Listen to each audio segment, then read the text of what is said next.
For untold generations, before the invention of written history, people lived in small family groups numbering, at most, a few dozen members. Our distant ancestors were merely creatures among other creatures, struggling to survive in an untamed wilderness.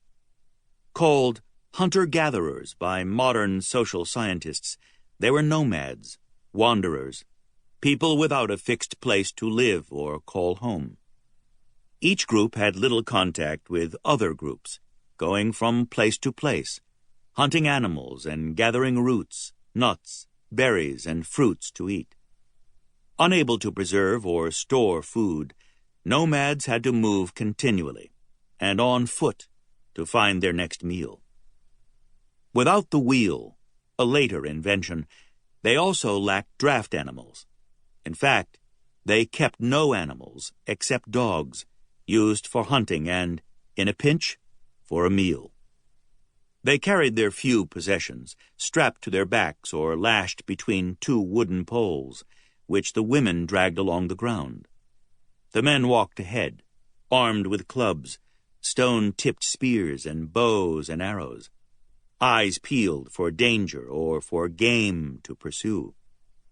Camps usually were just overnight stops to eat and sleep, but if the hunting in an area was good, the group might stay for a few days longer to butcher a kill, fill their bellies, and rest up for the trek ahead.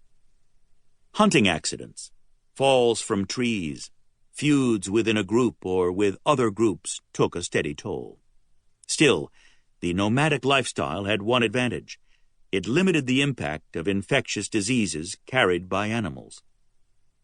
All types of living beings have diseases that afflict them alone. Sometimes, however, a disease attacking one life form crosses over and infects another life form. Ancient nomads did not live amid heaps of rubbish, their own waste and polluted water. After a few days or weeks at a campsite, they moved on, leaving behind any disease-causing microbes that might be around. If a disease crossed over to, say, a hunter, he might die. The disease might even infect the entire group, killing everyone. But that would be the end of the disease. It stopped when there was no one left to infect. It could flourish only by becoming a crowd disease, infecting a population large enough to allow victims to pass it to the healthy. About 11,000 years ago, humankind reached a critical turning point.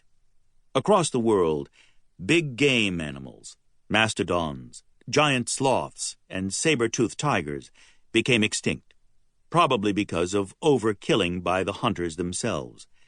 Naturally, as food became scarcer, nomads sought other ways of feeding themselves.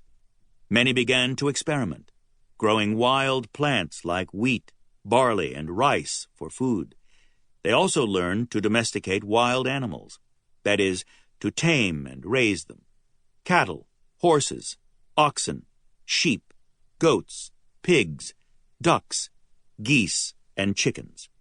All became important food sources, and some, like horses and oxen, became working animals.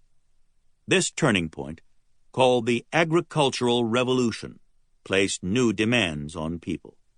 Above all, it required the cooperation of several groups living close together. Of necessity, hunter-gatherers settled into permanent communities when they took up farming. With a larger, more reliable food supply, their numbers grew. Over the centuries, individual farms linked up to form villages. Villages grew into towns, and towns into cities. The first cities arose in the fertile valleys of the Tigris and Euphrates rivers in what is today Iraq, and along the Nile River in Egypt, the Indus River in India, and the Yellow River in China. Farming and cities later emerged in the New World, chiefly in Peru and Mexico, based on crops like maize and potatoes.